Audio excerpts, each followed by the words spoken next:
These days, it really does feel like we're starting to live in the future. AI, biohacking, wearable devices, but we got smart rings telling us dumb things. Seriously, who here needs a watch to tell them how poorly they slept? There's so much effort for counting all the time that we've kept. You want good sleep? I got a better idea. I'm thinking of vibes of a future that's timeless. Sexy, edgy, calm. Think bedroom from Tron with a hot mom and a thong, red lips taking rips off a bong. I guess I'm looking for a little magic in the place where it happens. But what does magic look like? Let's get into it. This shop is essentially a 2-car garage, and a king bed is about all it can handle. Nothing breaks flow like having to move something every time you need to work on something else. Also, big things are heavy, and all this computer work with less shop time has made Nick a very fat boy. So having these massive 4x10 walnut sheets and removing the factory edge is first on the list. It's interesting, raw materials are rarely pretty, but there's always a tipping point that's different for everyone, in which the process goes from mundane to interesting. Personally, I find the milling and breakdown portion super satisfying, but some parts are definitely better than others, yet it's all part of the process. If you feel like it, drop a comment. I'd be interested to know when you feel that interest shift over to intrigue.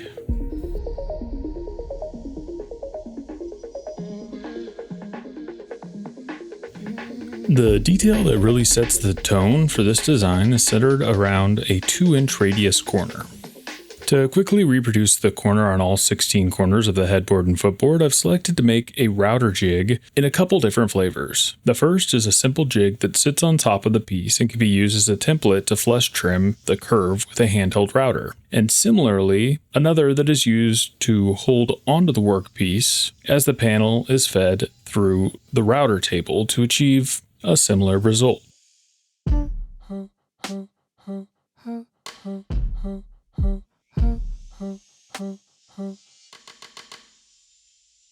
I usually get just a little bit of grief in the comments for using a large thing on the router table when it could have more gracefully been achieved using a handheld router.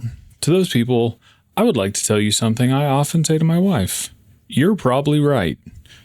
Except, as you can see, my plinth routers do not have dust collection, and the router table tends to be just a little bit tidier of an operation. Now you know. So give me a break and step off, bitch. That part I definitely do not say to my wife. In this next part, aside from being overly dramatic for thematic effects, let's get into the project a little bit. Real shocker here, this bed frame will have a head and footboard. We're not getting too crazy, which I know is disappointing, but we will be working in the 3rd dimension, so brace yourselves. Now, the aforementioned head and footboards have 2 levels, the main backing board and the floating front board. The floating effect is achieved by using a subframe sandwiched between the back and the front board that we'll be doing fun things to later. I'll be using the pencil router to join this subframe with integral through tenons, which I will shut up and demonstrate. Meow.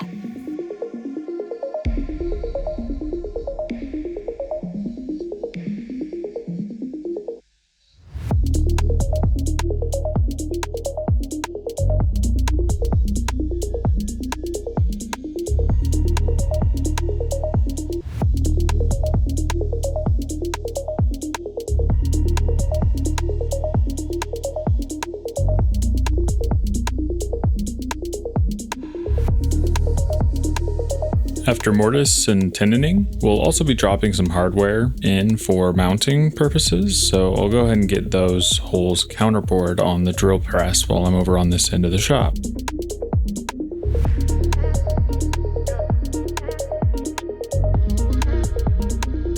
Could have been a bit more simple if I hadn't cared about cleanliness and keeping the attachment super stealth.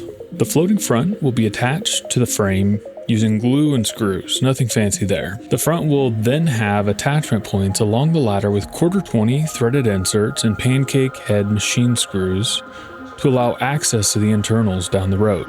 Stay tuned, because that's where we'll be putting all of the fun bits. Once in position, the ladder is ready to be glued up.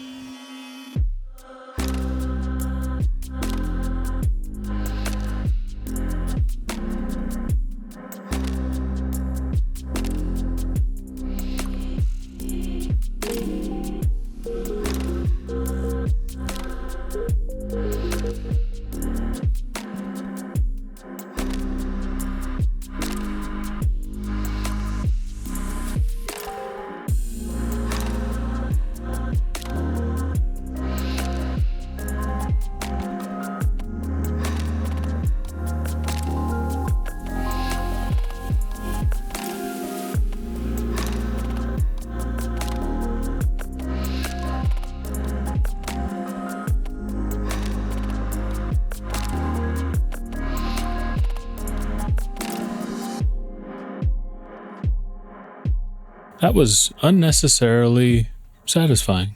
Now let's go ahead and get the frame connected to the back of the front and the front of the backing board.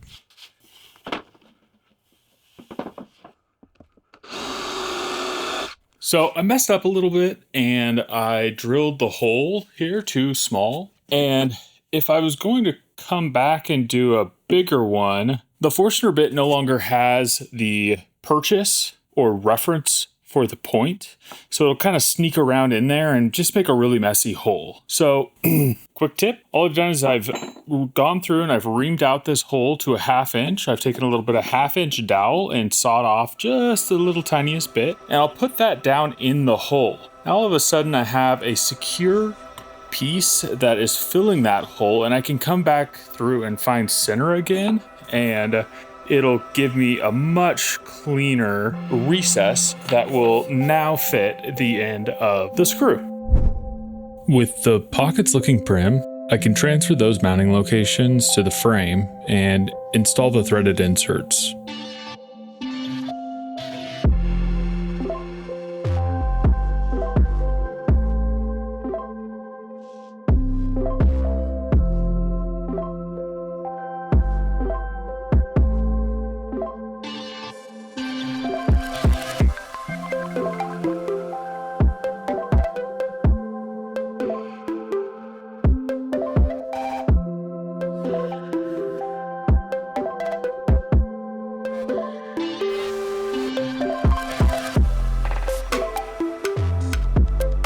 Now, for the headboard, the auger left a cupped bottom of the pocket, and I didn't have exactly the correct size Forstner bit, so using the Shaper Origin plate, I'm able to quickly and easily center up on the mounting screw location and precisely mortise out the recess using the spiral function to precisely bore out the hole for the machine screw and the recessed head. Tidy hole gets tidier.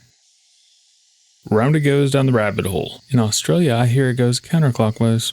And here's the #1 woodworking technique that nobody is talking about. After any cutting operation, it is always 100% necessary to first wipe, and then we tickle.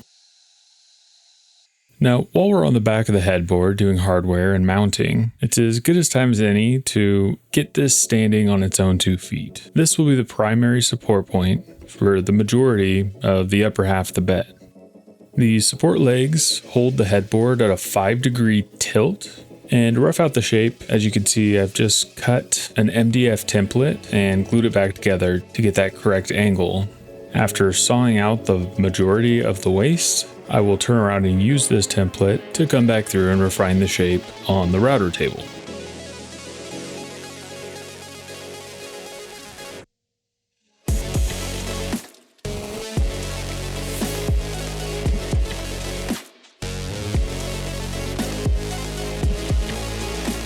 The closer to the line you can cut on the bandsaw, the easier and safer it's going to be to template route in the next step on the router. A tip I learned from Michael Fortune is that your 2 hands at the bandsaw will fight one another. The straightest lines come when you're only using one hand. Counterintuitive, but try it. I think you'll like the results.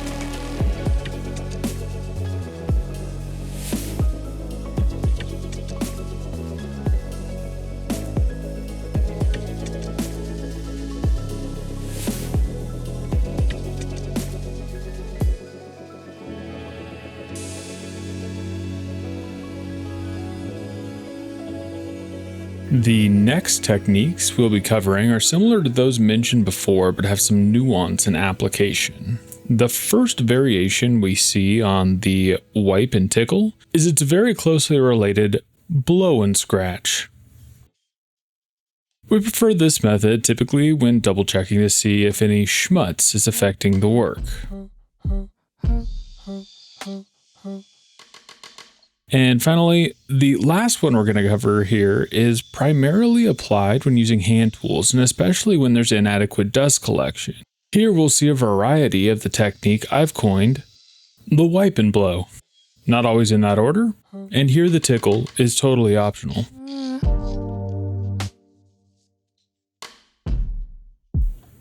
Alright, enough of that nonsense. With an 8-foot headboard mounted to 2-inch legs that are independent of one another, typically this would be a wonky, wiggly jello monster. But the subframe separation of the back and floating front really kind of acts as a honeycomb support grid or torsion box, which ends up making this form factor surprisingly rigid and super stable. And so far, it's looking great. So let's go ahead and turn our attention back to that rounded 2-inch corner detail that I think really sets this piece apart and makes it hard to replicate. Now, I want to frame in this entire headboard and footboard. To achieve the 4-inch deep, 2-inch radius corners, I'm cross-laminating walnut such that it doesn't suffer the brittle short grain than if I had just gone ahead and cut them out of a solid piece of wood. I thought the bulk batching of this method of template routing would be less tedious and time-intensive to accomplish all 16 corners. Future Nick here, I'm not so sure, but I'll let you be the judge. Let me know which method you think would be easier down below.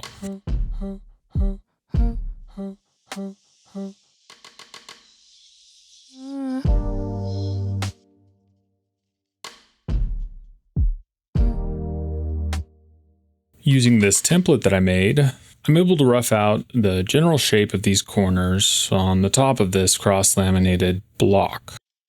Using that template transfer as my guide, I can rough out the shape coarsely on the bandsaw, doing my best to get as close to the line as possible without scaring it, and so cleanup is minimal as I take it to the router table for the next step of flesh trimming.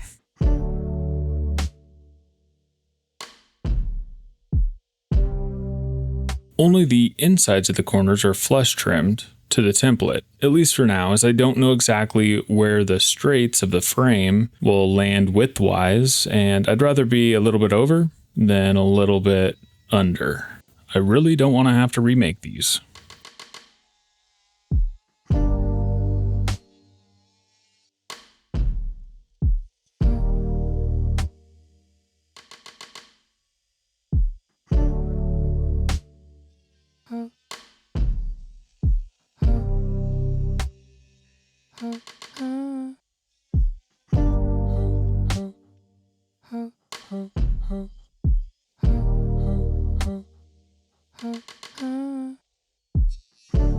In order to join the frame to the headboard, a shallow groove, rebate, or rabbet is cut into the interior bottom edge of all frame components.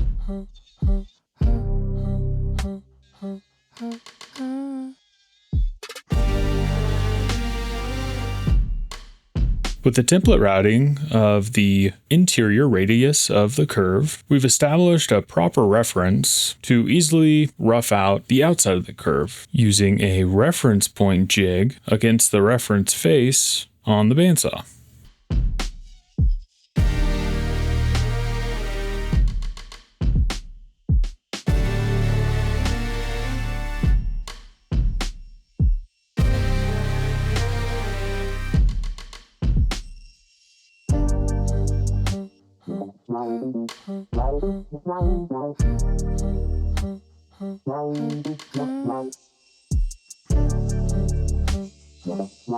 The angles where the corners are to be joined to the straights was a challenging thing to figure out.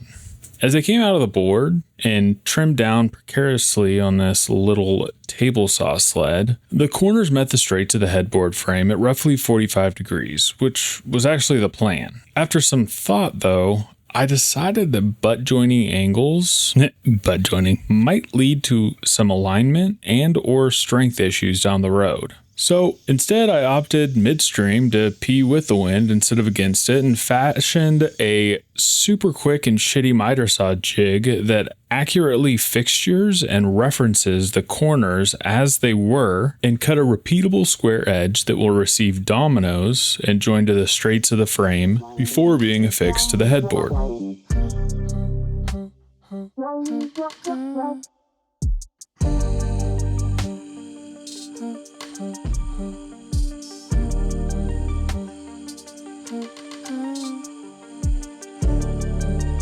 The straights of the frame get the same rabbet that the corners did, and then straight and corners are ready to be joined via floating tenons using the domino.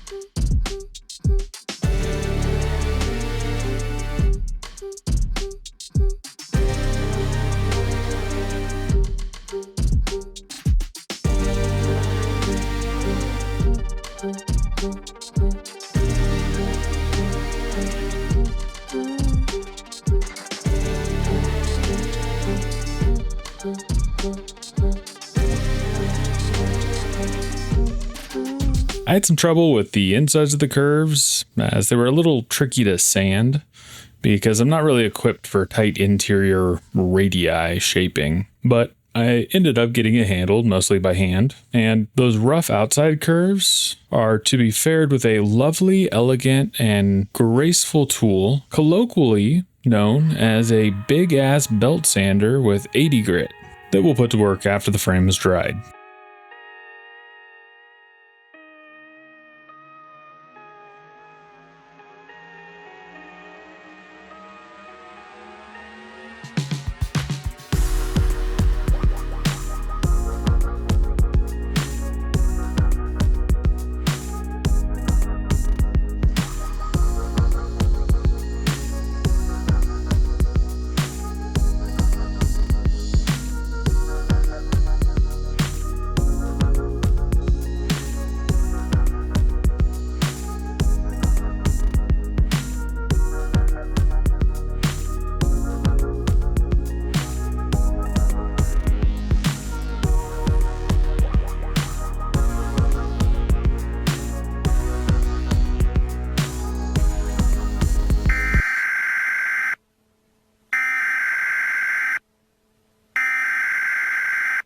Let's begin with a warning from city officials on the expected heat wave. I've been talking about the intense heat that's going to be building. It is going to be hot. In fact, we're also tracking another possible heat wave. We interrupt your regularly scheduled woodworking to bring you the following announcement from our sponsor, Mr. Cool. If you're watching this now in the summer, it's hot. It's real hot. And whether you're out in the shop, sweating your butt off, or you're a sweaty person when you sleep at night, Mr. Cool is kind of a game changer. I really had no idea what I was missing out on until I recently installed their 12K ductless mini split system. Now, this is a DIY system. It requires absolutely no heating dealer, no installer, and the real magic of this DIY system comes in the pre-charged lines. You can do everything all by yourself, and it took me about 4 hours to install the whole thing. There's the indoor unit, and then there's the outdoor compressor. And this thing is running at full capacity right now, and it is so quiet. It's the same outside. I used to be able to hear the AC start up from across town. It was so noisy. This thing is so quiet. Installation is as easy as putting the Mr. Cool inside unit up on the wall, running the pipes through, and they come down outside. You hook them up, hook everything up, make sure everything is tight. I used a little bit of Windex hot tip. That'll bubble up a little better than water while you're testing all of the joints. And one thing I've really been enjoying, the app. The thing that I think is really cool is it even has geofencing built into it. So if you leave town or you're on vacation, out camping, you're not paying for it to run at normal capacity when you're not there. And it does it automatically. You don't have to remember it. The indoor unit has an auto circulation function, which I really enjoy, and it's got a convenient schedule function, so you can add a schedule if you want it to be cool or warm once you get into the space. And one of the most important things for woodworking is relative humidity. And the biggest part of relative humidity is that the temperature remains the same. Mr. Cool allows conditioning of the space, giving you a space that has the same relative humidity as your furniture is going to be wherever it goes. I keep my house somewhere between 40 and 50% relative humidity, so I have the shop set to the same. I can turn down the humidity by running the dry function if I'm shipping off a piece of furniture to the desert. Or I can allow and track the relative humidity to be a little bit higher if I've got a piece going to the coast where My drawers might get a little bit sticky It is going to turn sticky midweek. if I don't control that relative humidity. Really cool. No matter what size your space is, Mr. Cool offers a 12, 18, 24, and 36,000 BTU ductless mini split DIY kit to make anywhere from a room to an entire floor on the house comfortable year round. Go to MrCool.com using the link in the description below and get comfortable, beat the heat, and let's get back to the project. Thanks, Mr. Cool, for sponsoring this video. Now let's get back to it.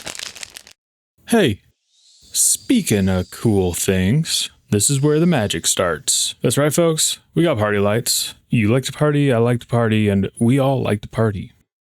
Fixed around the frame to shine out from behind the floating front board, I've opted to forgo my densely packed, individually addressable LED light strips and give the COB or circuit on board LED strips a try. They don't require an Arduino to drive them. They don't require diffusion, as the luminance wire is already putting out a pretty diffuse light, and they're about 1/10 of the cost as my usual RGB selection.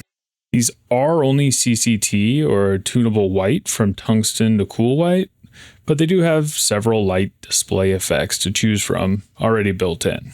We can dive a little deeper into that in a minute. First, let's get the edge of the floating front board edge banded, which is not something I would willfully typically use, but we're going to cut most of it off anyway. You'll see in a second. And as a commercial plywood hater, I totally get that haters are going to scoff at the choice of commercial plywood for fine furniture, and I totally get where they're coming from, and it broke my heart too.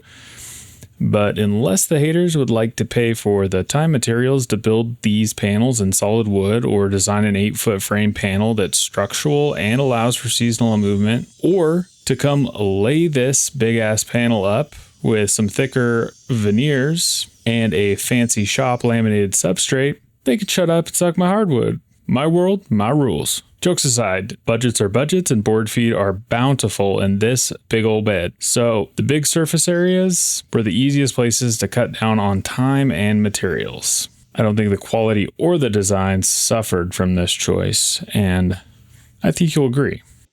All right, off camera, I laid up a few small panels that we're going to use as the box that will hold the bed between the headboard and the footboard. It's a box. We're going to breeze through this pretty quickly. In order to connect the sides and the top and bottom or head and foot boards of the box, I'll be using a combination of integral tenons using the panel router as well as domino connectors to join everything in a knockdown fashion for assembly and transportation. Check it out. This is probably easier to show than to tell.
With the joinery of the box complete, I can figure out how to affix the footboard of the box to the footboard.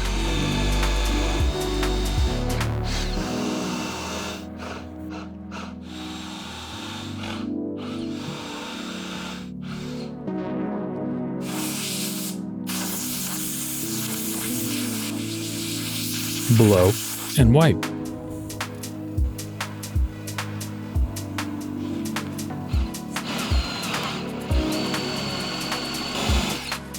Blow, blow, and tickle.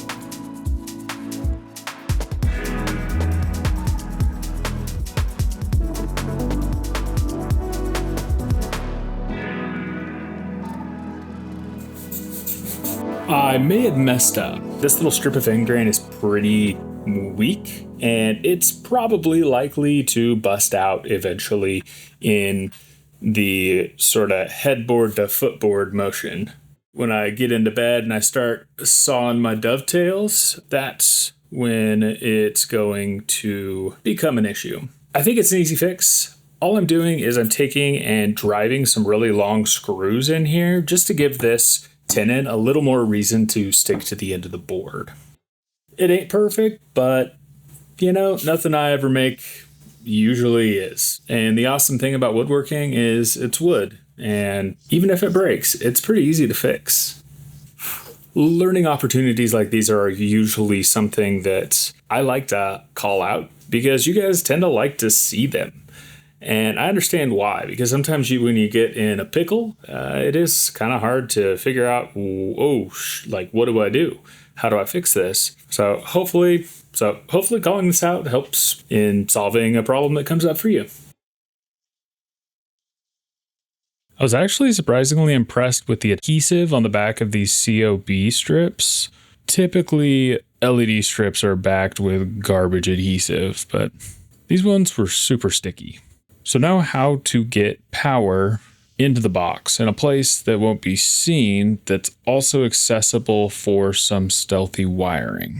Probably not what I would normally reach for, but I opted to go with the hole saw because it was easy, and it actually came with my Mr. Cool mini split, which cut through the wall great. And knowing myself and my urge to overcomplicate the shit out of everything, anytime, all the time, everywhere in my life, I opted for the simple thing right in front of me because nobody will ever see this. And it's probably a bad sign that I'm so proud of myself for not being a huge pain in my own ass for once. Anyway, neither here nor there. Usually hole saws scare me, but thankfully this access hole turned out pretty nice. And who doesn't appreciate a smooth, easy access hole?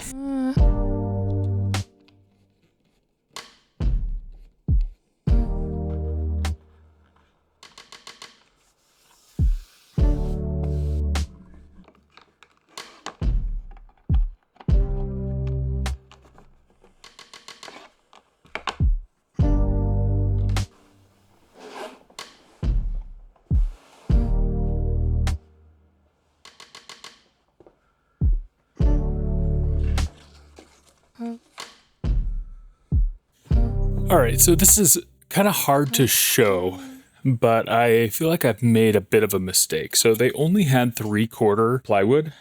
They didn't have any 1/2 inch in the walnut. The way that I lit this in CAD, I had the light projecting out behind just like it is, except it was only a 1/2 inch thick, which allowed the light to spill out and fill up the entire edge. And as you can see, it only goes about halfway up. So I think I have come up with the cure for this. And to allow the light to pass all the way out to the edge without disturbing anything that I've already done or having to redo anything, I am going to go ahead and to protect this edge, I will scribe a line all the way around the edge of this inside piece. What that's going to do is it's going to protect the edge banding that we put on. Then I can go ahead and take this to the router, and I'm going to take a back bevel at a 45-degree angle and basically create a ramp for the light to come shine out on. So let's try that. And before we can find out if that actually worked while everything is disassembled, might as well get on to some of the finishing process. And I usually glaze over this because I don't know how many people are interested, but you've made it this far in the video, and thank you for sticking around this long. But you made it this far, you're probably as big a nerd as I am, and you'll geek out over all of these details as much as I do. All right, specs. Apollo, Precision Pro, 6-stage, turbine, HVLP. As far as finish goes, the base is a black aniline dye tinted 1 pound cut of platina shellac. And that's really just to bring out the beautiful walnut coloring grain. It adds a really rich contrast, leaving black behind in the grain. I find this technique does a great job of not only counterbalancing the lackluster saturation that a waterborne top coat leaves behind, but also that dull blah brown that walnut can sometimes turn as it oxidizes and ages over time. Once the base is dry, I'll usually sand between coats with 320 or 400, blow out the grain to make sure there's no residue left behind, and even sometimes I will spray a blank coat of denatured alcohol to make sure that all of that residue has dissolved into the solvent, otherwise it'll get trapped underneath the top coat. Lastly, I'll bring the finish up to sheen using a bowling alley wax, wool lube, and a buffing wheel. That was a lot of nerd. Thank you for bearing with me. But all of that really falls under the category of this is how I do it, not necessarily this is how you should or anyone should do it, because it sounds like I know what I'm doing, but the more I learn about finishing, the more I realize I know nothing about finishing.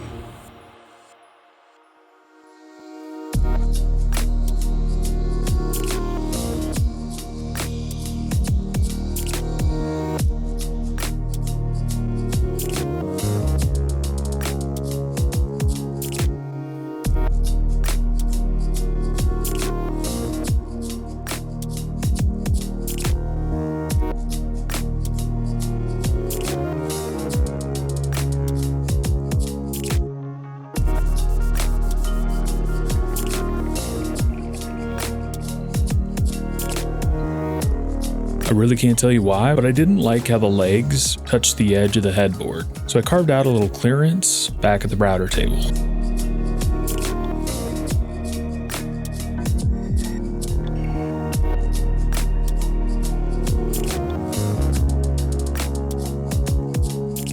Now I can attach the headboard of the box to the headboard legs.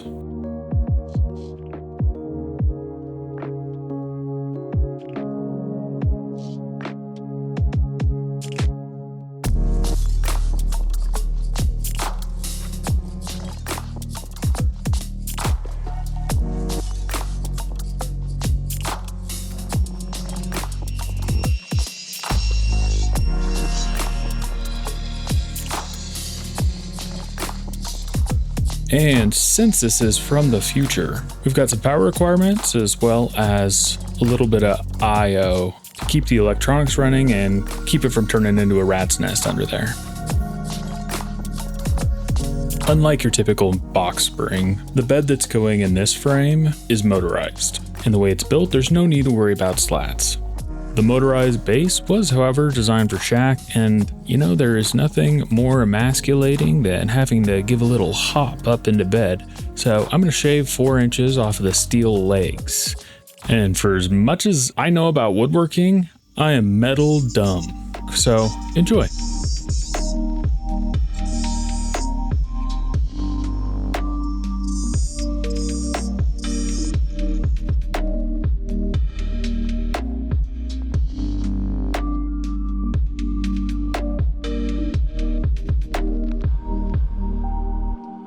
All that for 4 inches is also the first line of my wife's vows. All right, there are a couple of things not having slats makes weird. Slats do perform more than just supporting the mattress function. They do a lot for keeping this suspended box in the air square.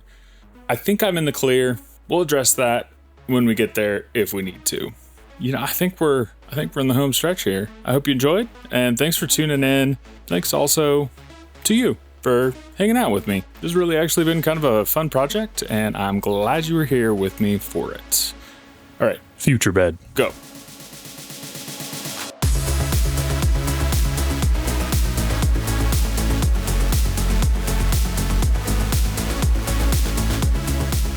Installation was a breeze. Though valid, my concerns of squareness aren't an issue for now, as the motorized bed does a great job of keeping the box square.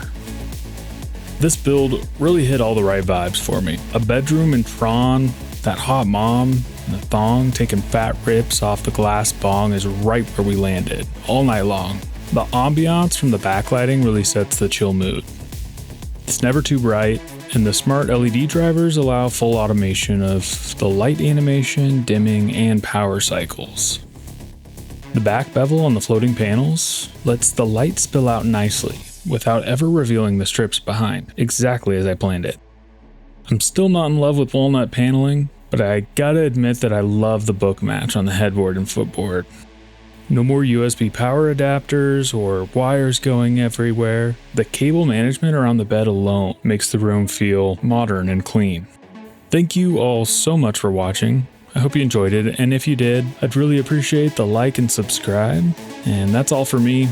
I'm Nick from Sawyer Design, and I will catch you on the next one. Peace.